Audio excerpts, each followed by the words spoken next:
Nokulukhetha unyazi wezulu. Ngisukume ngibingelele abashumayeli bami ngikhundla zabo. Ngibingelele abangcwele basezulwini. Ngazi bangcwele. Ngiyesaba ngiyaqhaqhazela. Ngingumntwana omncane. Angazi ukuthi Shembe ngizothini. Ngoba le ndawo Shembe esengimi phambi kwayo iyasinda. Angazi bangcwele. Ithe ingane ima yokubeka phambi kwami umbhobho. Ngezwe ngisaba, ngezwe ngishaya uvalo ngiqhaqhazela. Ngingazi ukuthi ngizothini kwabangcwele basezulwini. Ngoba uma ngabe senihlezi kanjena nisuke senuShembe uqobo. Angazi ukuthi ngingathini ngoba uma usuku le ndawo ngisho ngathiwa uyiqhawe ngisho ngathiwa uyibhimbi njengami kodwa manje kuba nzima bangcwele kodwa uShembe ngiyacela ukuthi angibheke angithande angigeze ngensipho yakhe ogeza ngayo bonke abasezulwini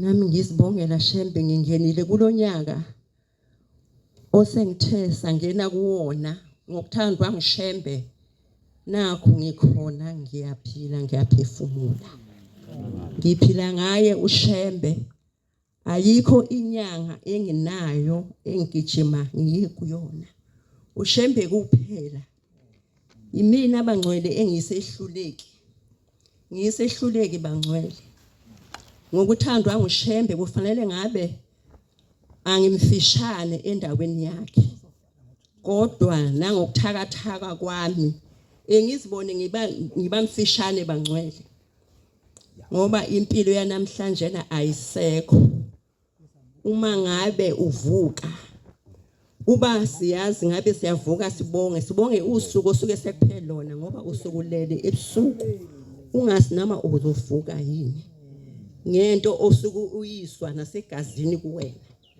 kodwa ngoShembe uzibone uphila bangcwele ngiyabonga ke nami bangcwele uShembe uyinto enkulu kimi ngokuthandwa nguShembe kufanele ngabe angisekho kodwa ngokuthandwa nguShembe ngiyaphila bangcwele ngoba nanogula engingazi ukuthi kwavelaphi kwaqhamukaphi okungezwa lutho bangcwele ngihambe ngiyesibhedlela kuthiwa akubonakali lutho kodwa ngoShembe ngiyaphila bangcwele thandwa nguyena ke lokho ngoba ngokuhlakanipha kwami akukho uma usuka ugula ungazi ukuthi uzosizwa yini kodwa uShembe akusize yena usengenzele okuningi uShembe bangcwele kungakho ngithi ngiswele nemlomo yokubonga uShembe ungenzele bangcwele okuningi emzini wakwamjathu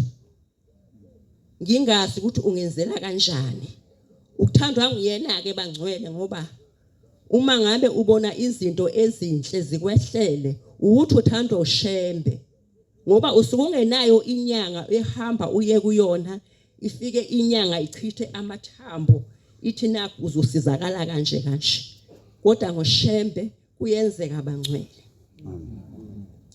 uShembe wangipha umsebenzi eVarsity ngasebenza lokhu akwedluli emoyeni wami ngoba angazi ukuthi kwenzeka kanjani wangipha umsebenzi ngathola ukuthi izinto engangizifisa zenzeka ngokuthandwa nguyena uShembe lokho ngeke ngisho ukuhlakanipha kwami ngathi emangithoyile umsebenzi eVarsity saqatsha sangena einkontrakini sasebenza einkontrakini ngangabona ukuthi ngenzani ngoba lento ofana ngabe ngiyayenza ayenzeki kodwa ngoShembe wabe esesebenza lapha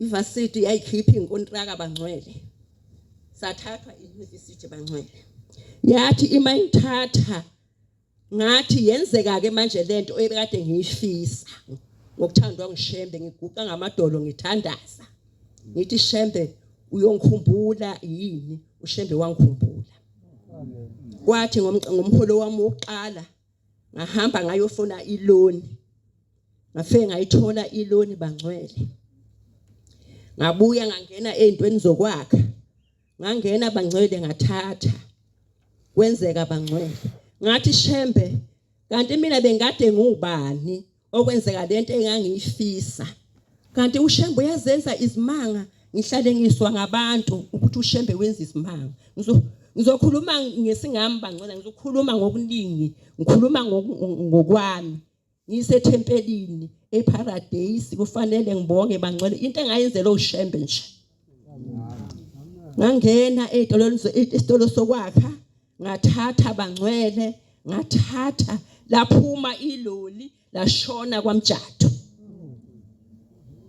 bangcwele lathatha bangcwele ngathi emangithi hayi alingashoni kwaMjathu iloli ngoba ngizoba nenkinga uma sefanele ngithuthe futhi lezi zinto ngizise lapha esengithole khona isite ngalijikisa iloli bangcwele ngashona komunye umusi omakhelwane wami ngafike ngacela khona ukuthi hayi ngicela ubeka nazi izinto zami zokwakha ngoba ngibona ukuthi kuzoba izindleko kakhulu mase ngisuka kwamjado sengithutha futhi hayi wafuma umakhelwane wami wangibekela hayi zenzeka bangcwele izinto ngabona zenzeka izinto bangcwele ngabona lakheka ikhaya labajadu awulakheka bangcwele awulakheka ngeswele imlomo bangcwele ngabonga ngisho abajadu belelo thulweni lomhlaba ngathi ngiyabonga ngoba kubathwa bekade kungenjena bengeke kube nje ngaphinde ngazobonga abakithi kwamakhanya ngathi bomakhanya ngathi ngiyabonga ngoba kuze kube nje umfowethu bangcwele owangithatha wangifaka evarsity bekungaqashwa noma ubani evarsity ngisho ngabe uyathanda ubungaqashwa kodwa mina ngoshembe ngaqashwa bangcwele ngahamba bangcwele ngilula ngukhamani ngahamba ngayosebenza umfowethu esengibizile ngathi angamdumazi angihambe ngoba vele ngizoba nenkinga egcineni ngizosizwa yini hayi zenzeka bangcwele izinto lakheka ikhaya labajadu lakheka ikhaya labajadu nanti lakhekile bangcwele lakhi wawushembe kwathi noma sekunzima sengithi mangifuna omakhi beshone ngapha ngathi hayibo kwenzakala ini manje ngoba lento ngiyenza ngothando lwami qokela ukungahli qokela ungangeni ezitolo zokudla ngibuse khona kwenzakalani bajadu ngahamba ngaye eGibisini bangcwele baba wayeseGibisini ngahamba ngayobika kubaba ngathi baba ngisama ikhaya kodwa manje akwenzeki omakhi bashona ngapha nganikela embengeni bangcwele ngazibika usizi lami ngathi emangibuye eGibisini hayi zenzeka izinto angikhuluma bangcwele ngomfanekiso ngikhuluma ngento nomunye oyibonakho ukuthi hawu ukamakhanya kwenzakalani awubalakhile bajadu ikhaya laba bajadu angiziphakamisi angizincomi mhlambe uzothwana ngiyazincoma kanti angizincomi indlela engibonga ngayo kushembe kufanele ngibonge bangcwele into enhle iyabongwa amen kade udidekile ungathi kufanele kwenze njani kodwa ushembe walifale lo sizi lo walufala ngiyibongela bangcwele xolisa nokwandisa kakhulu amazwi indlela engibonga ngayo eparadise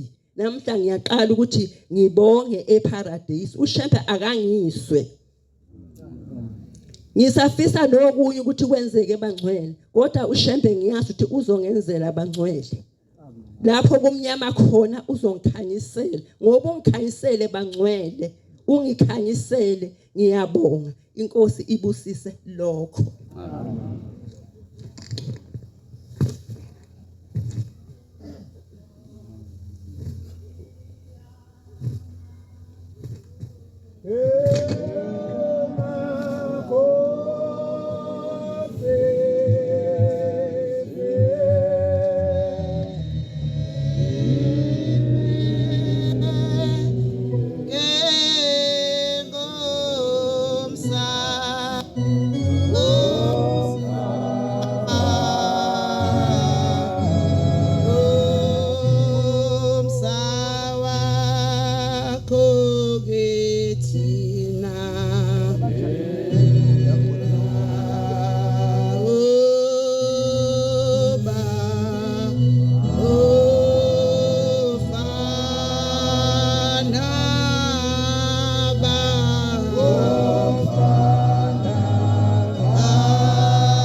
ngiyidla zabo bonke ngisukuma nokubonga amaNazaretha amahle enkosini ngizibongele ukungena kulonyaka omuhle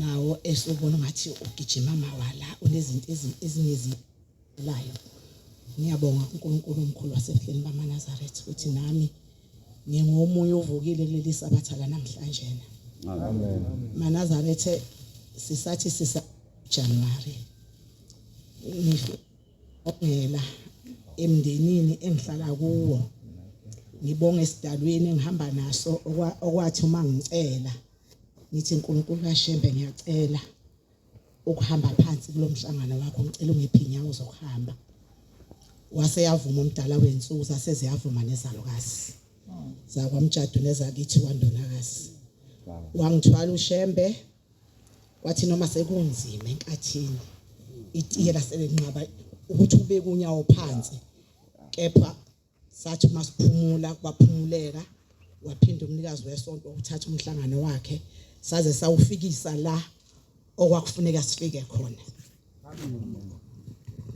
ngibonga lo musa Shembo engcwele ukuthi inkosi yamakhosi usithwalile saze safika phezulu kwentaba yomhlangano kungekho kube sikubonile okusehleleyo endleleni maNazaretha amahle enkosini uthe masifika entabeni yomhlangano njengenjwayelo odadewethu basukuma basho ngesonto eledlule okuningi bakusho konke ngoba phela amasabatha ayingamaningi abamabili nje kuphela kodwa okuningi nje bakusho konke uthi umnikazi wesonto uma sesigibele phezulu kwentaba yomhlangano sesiyobingelela intaba lapha yamina ngesingami ngabona ongathi kuhlukile ngoba ubaba wavula inkonzo ngalelo la ngalelo ngolwesine lapha uNkulunkulu owayesiluleka khona esiyala esitshela ukuthi kulomusi awudli uteli kulomusi inkosikazi ihlala endaweni yayo nobaba uhlala endaweni yakhe waze waqalekisana ngamantombazana amakhosazana wathi kulomusi abekho nobuhle abahamba behla benyuka la emgwaqeni umuno obuhle sohlangana nawe esipholi kusho umnikazi wesonto amen uthi akungehliwa kwenyuka la kuneyindawo za igabe esizibekeleyo zokuhlala kuleli bandla wasipha izibusiso wathi nalabo abangekho la kodwa uyazi ukuthi inhliziyo zabo zila bonke uyabanika isibusiso amen uthi ubaba kulonyaka ufisa abantwana bethu abafuna imisebenzi bawuthole amen ilokho esinethemba lakho maNazaretha amen ukuthi uShembe siyazi ukuthi uma esekhulumile ungumlomo ongathethi imanga amen ukhuluma izinto zenzeke nami ngiyafisa nje ukuyibongela noma ngeke ngisho ukuthini kodwa ngiyafisa ukuyibongela uma ubona egcekeni kade uhlezi nengane ubona ukuthi hey kwaze kwanzima ngifaka ukudla emlonyeni walomuntu kufuneke ngimbone ukuthi uyagcoba kufuneke ngimbone ukuthi role onunayo lokho okuncane osuke sethi mayephumile nje ekhaya ethi khona lapha engithole khona umusa kaShembe amen ngasho ngathi seziyaqala ke izinto zakhe ziyenzeka leza sinike zona phe kwentaba omhlangano maNazaretha uShembe uNkulunkulu amen uNkulunkulu abantu bebedideke masethi uShembe masethi uNkulunkulu sisho ngani khona omunye unyaka engake ngaphathwa isithende maNazaretha isithende sinqaba ukube nginyathele phansi hayi ngibona ukuthi cha ngiyashona phela la ngaze ngaya kudokotela udokotela wangenzela incwadi ngaye esibhedlela ekade ngikliniki sashuthwa lesi sithende kwenziwa ivideo sekufanele ke mina ngihambe siyohlinzwa ngimbuza udokotela ngithi kwameke umuthi uzongihlinza esithendeni mina ngizohamba kanjani uhambo lukaBhombela ngoba mina ngihamba phansi ngiNazaretha mina uthi yena hayi kuzoba into encane nje ungathi usiko umesa ngathi hayi lutho ngeke ngiyakubonga ukulutha ngoba kwafika ukulutha bamlutha udokotela wadikila wahamba wayele eGoli kulowo nyaka kwaluthwa ngawo ngathi Shembe ngiphi inyawo zokuhamba phansi ngahamba phansi ngangide ngiceba lesi sithende ngithi lesi sithende nyazi lwesulu sithathe sidimoni kimi akaze siphinde singihluphe kuze kube namhlanje. Ngiyambonga kuShembe Manazarethe, kuningi Manazarethe okwakhulunywayo kodwa abafowethu bakhulumile kakhulu ngeyalo. Ubaba uShozi wayengenayo intshumayelo esingathi wathi kodwa umfundisi uShozi wayeluleka esikhumbuza ukuthi kombe safika kanjani phezulu kwale ntaba yomhlangano. Uze athi kukhona omunye unyaka okwathi kuhleziwe homies kwasuka abafundisi abathile ababili akabashonga ngamagama, wathi abanye abafowethu babesahlezi phezulu entabeni bahamba baya lapha ya bathi uma bebuya bafike bathi enkosini baba sekulungile konke umhlangano uphume laba yasebezokwehla. Thiwa wasuka umhlangano wahamba njengoba uyazinga inhlanga zendala bathi uma bewela umfula basahlezi laba phezulu. Uthi uShozi babefuna kwenzakaleni uShembe. Uzathi nawe njalo wawukhona. Uthi ngoba kusho ukuthi babefuna ibambana ngoba phela abantu babengakehli phezulu. Uma wena ususuka uyeduze kwabo kusho ukuthi usuyimpi. Ubeka konke ukuthi nangesikhathi kushintshwa sisuka kule ntaba endala ngoba akekho wayazi ukuthi kiwapi. Uthi kwafika usigaxa amabhande owafike wamisa umhlangano. Wawubuza wathi umhlanga inkosi yapi?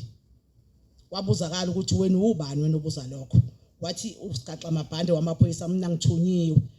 Bathi khipha incwadi yokuthi niyapi nomhlangano. Uthi kwaqhamuka uncwane angazi ke noma baba uncwane lo noma uncwane omunye. Uthi okuyena owalamlela ibandla wakhipha incwadi wathi nansi incwadi ekhona. Uthi umhlangano kwakuyikhani ke usuka uhamba. Manazarethe sisendabeni enjalo yokuthandwa uNkulunkulu omkhulu wasebuhleni. Ngiyayithanda lesho umama uma yethu Shembe uNkulunkulu uthi ngomunye unyaka ade ngikhona la ekhaya isikhathi eside sifika la eDomsana bengifanele ukuthi bentohoza ngalesi sikhathi ngoba ngangifundisela nje ingane ezincane ugrade R. Wathi ngomunye unyaka ngangayile futhi kuJanuary sikhona la endlini ka14 kuJanuary ngaguqa komama ku14 ngathi ngicela bengikhulekise ngicela isiguqo kune post elengayo okufuneka nami ngiyayidinga leya post ekwa grade 1. Sakhuleka namakhosikazi angize ngayisho lento ngiyaqala ukuyisho.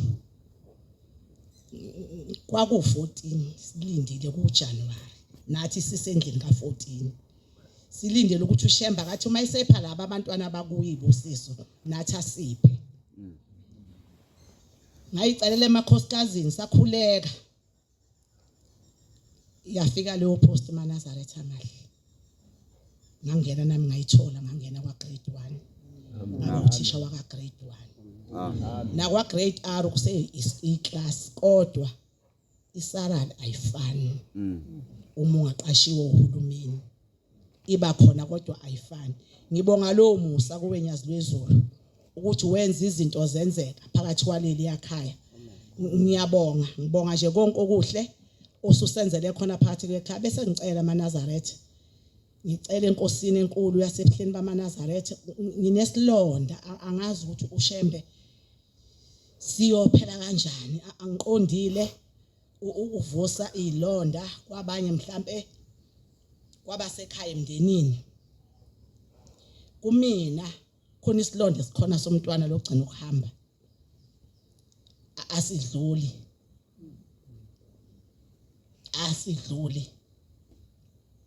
uma kumitekisi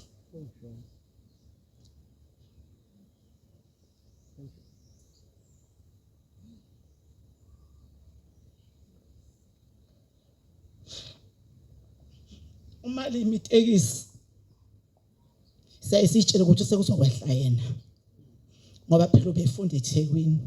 Ngiyacela kuShembe nasendleleni ngangicela lapho esihlala khona ngithi Shembe ngikhumbula bangazi noma ukulahlwa kwami yini ukuthi ngingadlulisi. Angingazi ukuthi kumzali wakhe kunjani uma kimi kungadluli ngalolu hlobo lunje. Ngiyacela enkosini enkulu yasebuhleni baManazarethe isidlulise isithombe salengane ngoba asedluli ngisho itekisi lingama ngasikhathi sini uvele uqalaza uthi kodwa Nkosi kombe vela akasekho ngeke sedle etekisini. Ngiyacela enkosini enkulu yasePhileni bamaNazaretha ngiyaxolisa ukukhipha inyembezi phakathi kwethempeli. Ngiyacela uShemba ngithethelele ngiyabonga.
Emoyeni ngibingelele intaba epheza ngibingelele intombi zentethelelo ngibingelele omama nobaba egameni lenkosi unyazi lwezulu. Siyabonga abantwana basezulwini. Ubaba umshumayeli uthe inkonzo yofakazi. Sabukana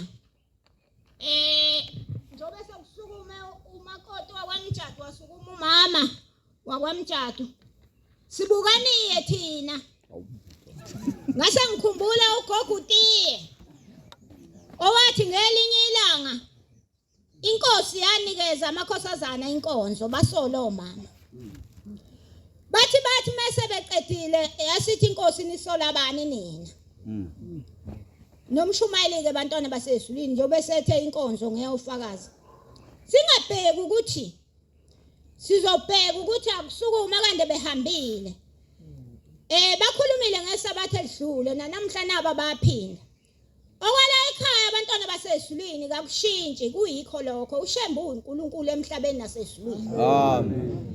Ngisukunyiswa ilelo nje abantwana basezulwini ukuthi uShemba uNkulunkulu ngoba ngiguqile lana nje nomunye umuntu engabheka cha kaze ngiphumelele ukuya entabeni kodwa uNkulunkulu uyangiphilisa phezulu kokube abelungu befike bekhombe lokho yana lokho kodwa uShemba uNkulunkulu emhlabeni nasezulwini. Bantwana beqhawe ngeke sikufihle lokho ukuthi uShembe uNkulunkulu ngoba imisebenzi yakhe ekhomba uNkulunkulu. Bathi afika kulezi intaba zakithi kwahlangezwa wathi amadoda kwaMkhwanazi ukuba yasi ngabakhanda isivikelo samakhosi kwaMkhwanazi ngoba kusumso omkhulu ozokwakhiwa la lo okhulunywa ngawo waprofitwa uShembe.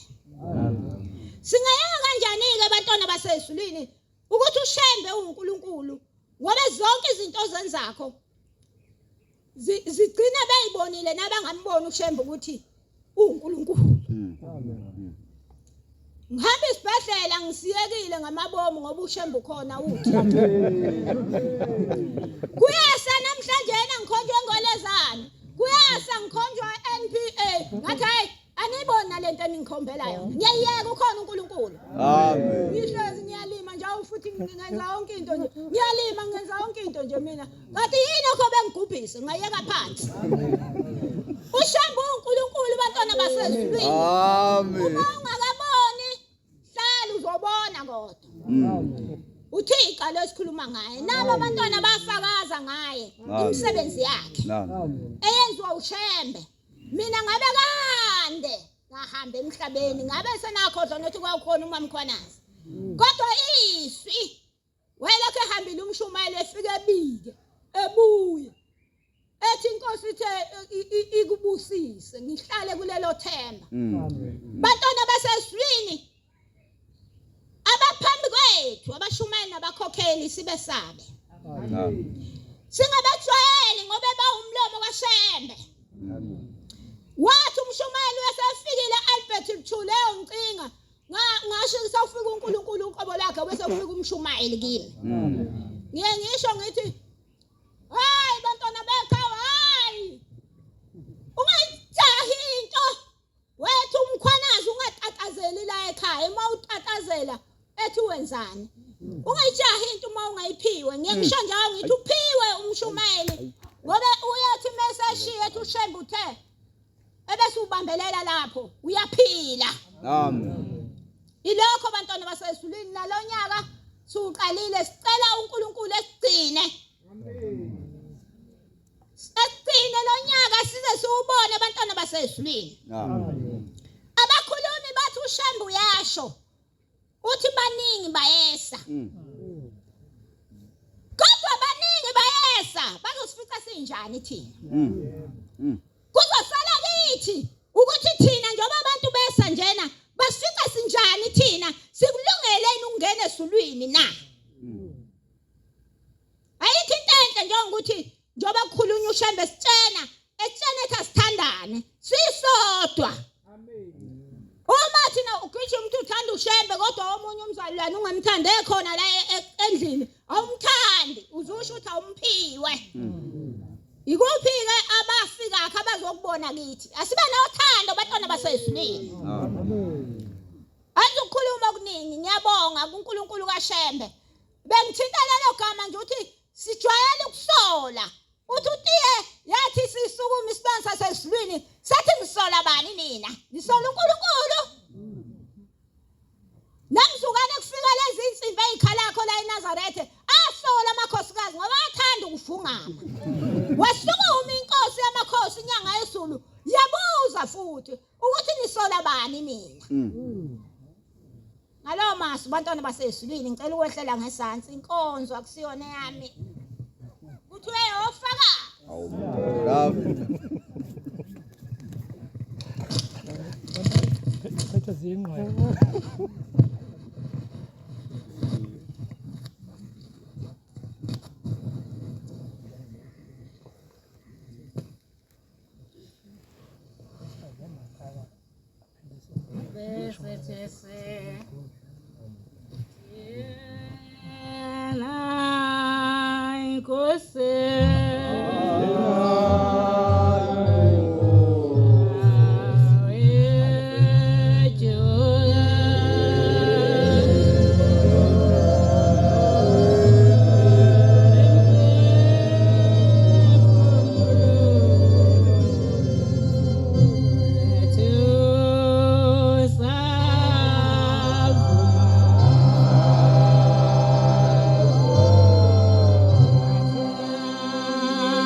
Phakama nokukhetha unyazi lwezulu.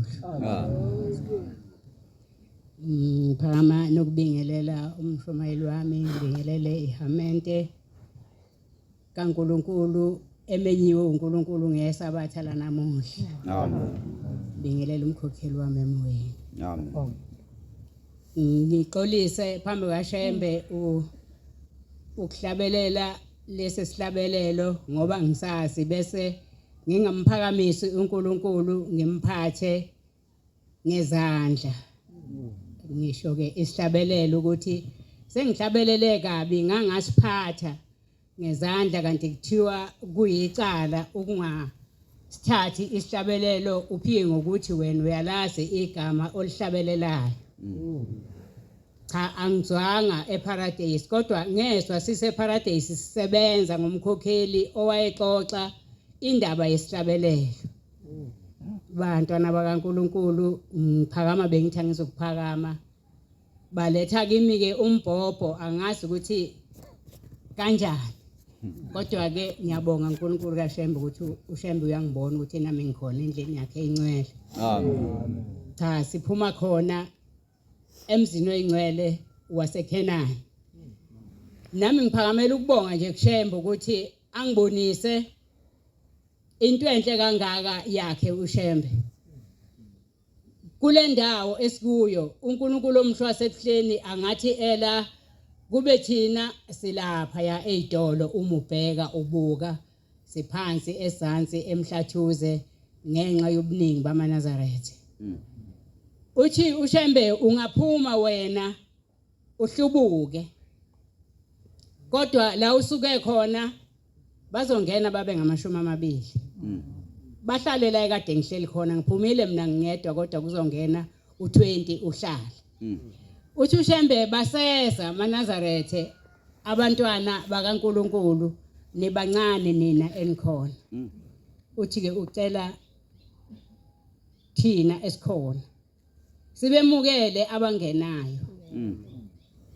Thina sibe munye thina esikhona sithandane thina sodwa. Sedlulele sibe nalo uthando lukaShembe uma sithandana thina uShembe kusho ukuthi siyamthanda. Angithi vele phela uma sisukuma thina la sithi njengoba sesinjena nje sesiuShembe. Vele siuShembe, uShembe uyasabisa. uShembe nangu sihleli naye phambi kwethu sihleli nobaba umqali wendlela. Okuthiwa njengoba leli la lihleli lapha nje liwumqali wendlela uqobo. Ngoba kuthiwa lapho wayefunwa khona bemzingela kwathi sebemkakile ngezinja ehlathini bangambona wayesengena ehlathini bangena baguduza ehlathini ababemfuna base befica lo mqamelo sekuhleli iqola phezukwawo bathi hawo usuqhamukapi lo mqamelo la lasuka iqola lahlala phezulu emthini. Bathi uma sebengaphandle sebephumile ehlathini base bembona uShembe futhi eselapho bekade vele ekhona ubabamkhulu.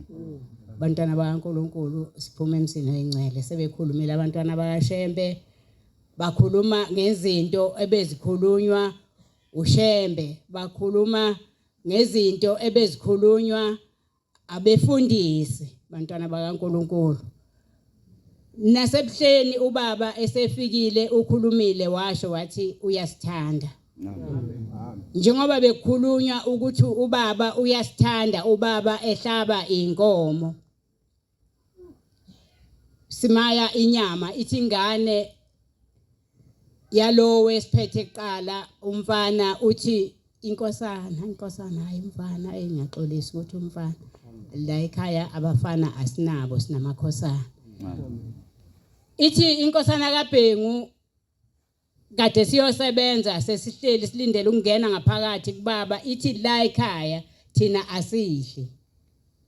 Ithi bomama niyadla yenini sibheke lenkosana ithi thina asidli. Umuntu obonakala ehamba nje ehamba ehla noma iaphula elihlafuna ekhululekile njengazi ukuthi wenzani uthi akuyena wala ekhaya lo muntu uthi la ekhaya thina siyamaya wasipha kuShembe ukumaya kwakhe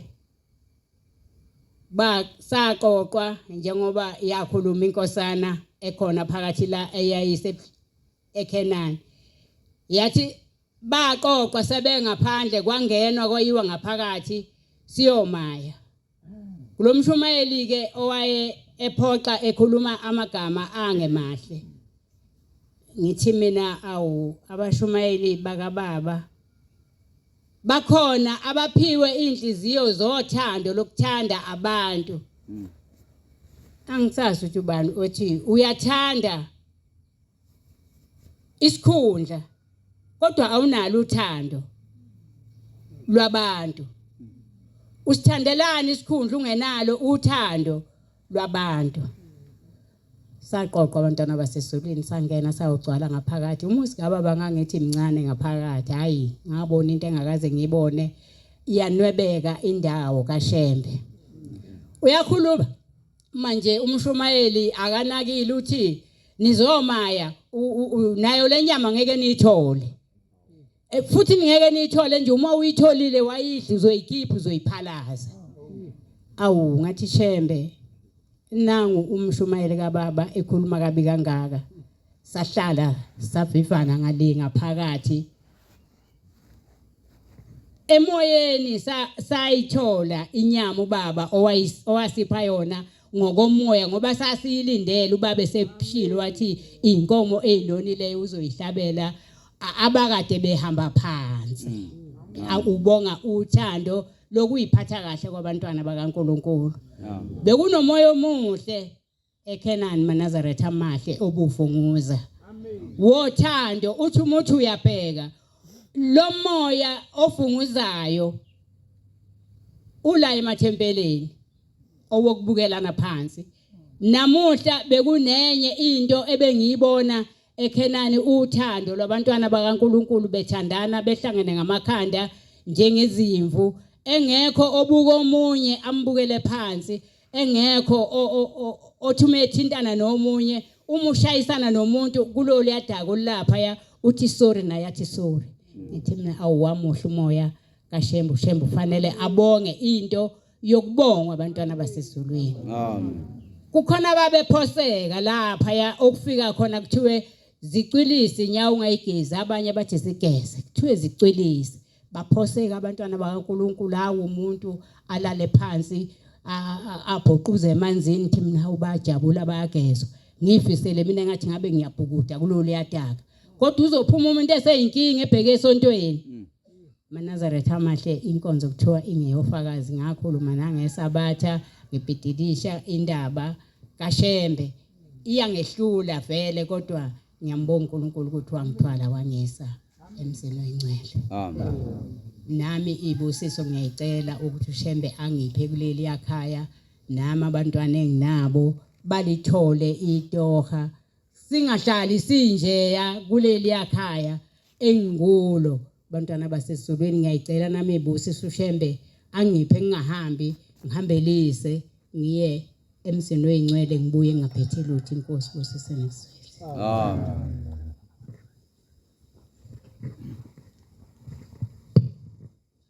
Siyabonga bantwana benkosi maNazaretha amahle fakazi obuhle sesibutholile koma bethu inkosi ezibabusise socela uNkulunkulu ubuyisela umsebenzi wakhe kuye ngesihlabelelo samakhulu 227 sicele ubaba ngapha emva kwethu babusimelana asihole ngalesihlabelelo lenkosi yakumbusisa amen Nkosi busiso ukuphakama kwabayingcwele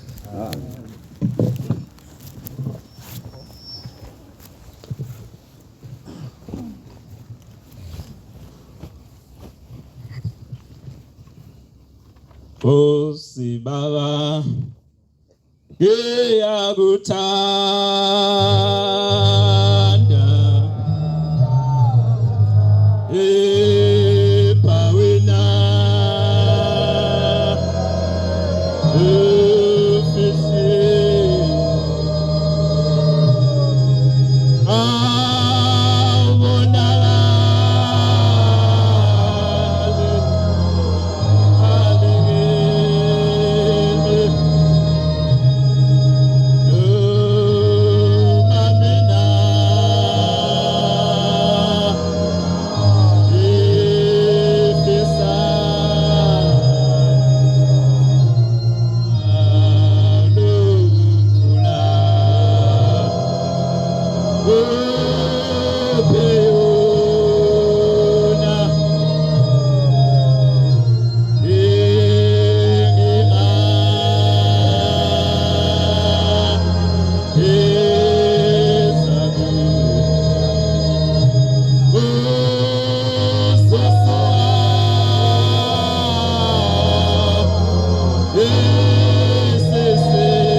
wena Nkosi wafika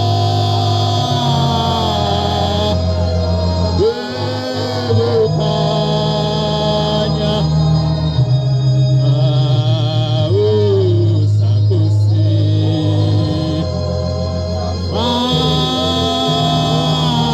masinyane ukwenqaba